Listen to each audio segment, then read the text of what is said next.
नमस्कार दोस्तों, ITR filling rules 2026 update होकर आया है, जिसमें 4 लाख रुपए से यदि कम की कमाई अगर आप करते हैं तो भी आपको आईटीआर भरना पड़ सकता है। आयकर विभाग के 6 जरूरी नियम सामने आए हैं। इसमें महत्वपूर्ण चीज़ें दी गई हैं। वीडियो में अंत तक बने रहिएगा क्योंकि अंत तक सभी नियमों का उल्लेख किया गया है। क्या आप भी आने वाले समय में आईटीआर के अंदर आ सकते हैं? आपको आईटीआर फिलिंग करना पड़ सकता है। तो समस्त चीज़ों को जानने के लिए वीडियो में अंत तक बने रहिएगा। यदि चैनल पर नए हैं या चैनल को सब्सक्राइब नहीं किया है तो चैनल को सब्सक्राइब जरूर कर दीजिएगा, क्योंकि इसमें टाइम टू टाइम सभी नोटिफिकेशन अपडेट किए ही जाते हैं। तो देखते हैं किस प्रकार का इसमें आईटीआर फिलिंग रूल्स में परिवर्तन किया गया है। आईटीआर फिलिंग रूल्स 2026 देखने को सामने को मिल रहा है। इसमें नए नियमों के परिवर्तन के साथ 4 लाख रुपए में से कम कमाई वालों को भी भरना पड़ सकता है आईटीआर। जानिए आयकर विभाग के 6 जरूरी नियम क्या क्या होने वाले हैं। इसमें हम देखते हैं कि अगर आपको लगता है कि सालाना आय 4 लाख रुपए से कम है, इसलिए इनकम टैक्स रिटर्न आईटीआर भरने की जरूरत नहीं है, तो यह धारणा आपको मुसीबत में डाल सकती है। आयकर विभाग के नियमों के मुताबिक कई ऐसी परिस्थितियां हैं जिनमें बेसिक टैक्स छूट सीमा से कम आय होने के बावजूद भी आईटीआर दाखिल करना अनिवार्य हो जाता है।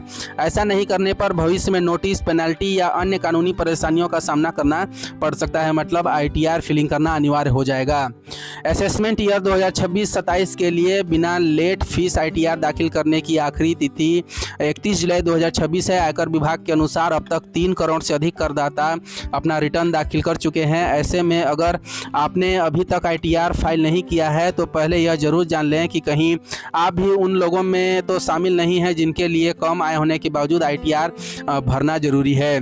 इसमें क्या है, बेसिक टैक्स छूट की सीमा हम देखते हैं। नए टैक्स के तहत आमतौर पर 4 लाख रुपए तक की सालाना आय पर इनकम टैक्स नहीं लगता था। मतलब अभी तक नहीं लग रहा था, लेकिन पुरानी टैक्स व्यवस्था में यह सीमा 2.5 लाख रुपए है। लेकिन आयकर अधिनियम 1961 की धारा 39(1) कुछ ऐसे मामलों का भी प्रावधान करती है जिनमें आय इस सीमा से कम होने के बावजूद आईटीआर दाखिल करना अनिवार्य हो जाता है। इन 6 परिस्थितियों में कम आय पर भी भरना होगा आईटीआर। मतलब जो 6 परिस्थितियां अगर आपके सामने आती हैं तो आपको भी आईटीआर भरना पड़ सकता है। पहले नंबर पर आता है करंट अकाउंट में 1 करोड़ या उससे ज़्यादा की राशि होती है। अगर वित्त वर्ष के दौरान आपने अपने एक या एक से अधिक करंट अकाउंट में कुल 1 करोड़ रुपए या उससे अधिक नकद जमा किया है तो आपको आईटीआर दाखिल करना होगा, भले ही आपकी आय टैक्स छूट सीमा से कम हो। दूसरी है विदेश यात्रा पर 2 लाख रुपए से ज़्यादा खर्च यदि आप करते हैं विदेश यात्रा में।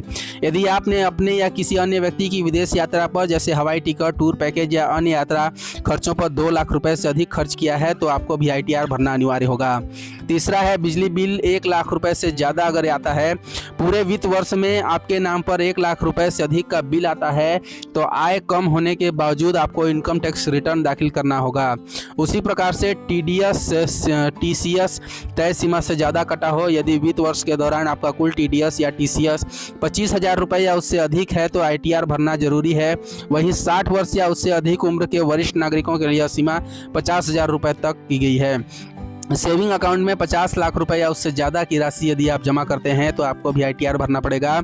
एक वित्त वर्ष में यदि आपके एक या एक से अधिक बचत खातों में कुल 50 लाख रुपए या उससे अधिक जमा हुए हैं तो आपको आईटीआर दाखिल करना होगा। विदेश में संपत्ति या बैंक खाते से जुड़ाव यदि है तो भी ये आपको आईटीआर में शामिल किया जाएगा। यदि आप भारत के निवासी हैं और आपके पास विदेश में कोई संपत्ति, विदेशी वित्तीय निवेश या किसी विदेशी बैंक खाते में साइनिंग अथॉरिटी है तो आपकी आय चाहे जितनी भी हो आईटीआर भरना अनिवार्य होगा। कम आय होने पर भी आईटीआर भरने के बड़े फायदे क्या हैं? भले ही आप इन अनिवार्य नियमों के दायरे में नहीं आते हों, फिर भी आईटीआर दाखिल करना आपके लिए कई मामलों में फायदेमंद साबित हो सकता है। लोन मिलने में आसानी होगी। होम लोन, कार लोन या पर्सनल लोन के लिए आवेदन करते समय आईटीआर सबसे मजबूत आय प्रमाण पत्र माना जाता है। नियमित आईटीआर दाखिल करने वालों को बैंक और वित्तीय संस्थानों से लोन मिलने में आसानी होती है। वीजा आवेदन में मदद मिलेगा यदि आप आईटीआर भरते हैं। अमेरिका, ब्रिटेन और कई यूरोपीय देशों सहित कई देशों में वीजा आवेदन के में पिछले 2 से 3 वर्षों का आईटीआर मांगा जाता है। ऐसे में नियमित आईटीआर आपके विदेश यात्रा के प्लान को आसान बना सकता है। टीडीएस रिफंड पाने का एकमात्र तरीका क्या है? अगर आपकी आय पर टीडीएस कट चुका है और वास्तविक टैक्स देनदारी नहीं बनती है तो रिफंड प्राप्त करने के लिए आईटीआर दाखिल करना अनिवार्य है। बिना रिटर्न भरे आपको टीडीएस वापस नहीं मिलेगा। मतलब टीडीएस आपकी कटौती किसी भी तरीके से हुई है तो जब तक आप आईटीआर नहीं भरेंगे तब तक आपको टीडीएस वापस नहीं मिलेगा। नुकसान को भविष्य में एडजस्ट करने की सुविधा इसमें मिलती है। अगर आपको शेयर बाजार, म्यूचुअल फंड या कारोबार में नुकसान हुआ है तो समय पर आईटीआर दाखिल करने पर उस नुकसान को भविष्य में मुनाफे में समायोजित यानी सेट ऑफ करने का भी लाभ आपको मिल सकता है। 31 जुलाई की डेडलाइन न करें मिस, मतलब 31 जुलाई की डेडलाइन आपको दी गई है, इससे पहले आपको आईटीआर रिटर्न फाइल करना है। 31 जुलाई 2026 बिना लेट फीस आईटीआर दाखिल करने की अंतिम तारीख है। अगर आपकी आय टैक्स छूट से कम है तब भी यह जांच लेना जरूरी है कि कहीं आप आयकर विभाग के इन 6 नियमों में से किसी एक दायरे में तो नहीं आते।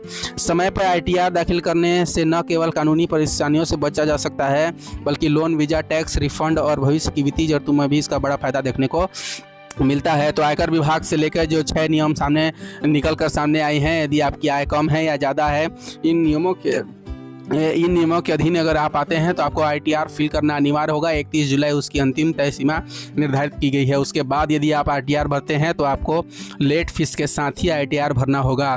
यदि जानकारी इन्फॉर्मेटिव लगी हो तो चैनल को सब्सक्राइब जरूर कर दीजिएगा, क्योंकि इसमें टाइम टू टाइम सभी नोटिफिकेशन अपडेट किए ही जाते हैं। तो मिलते हैं ऐसे ही नए नोटिफिकेशन, विज्ञापन और एक अच्छी सी महत्वपूर्ण जानकारियों के साथ।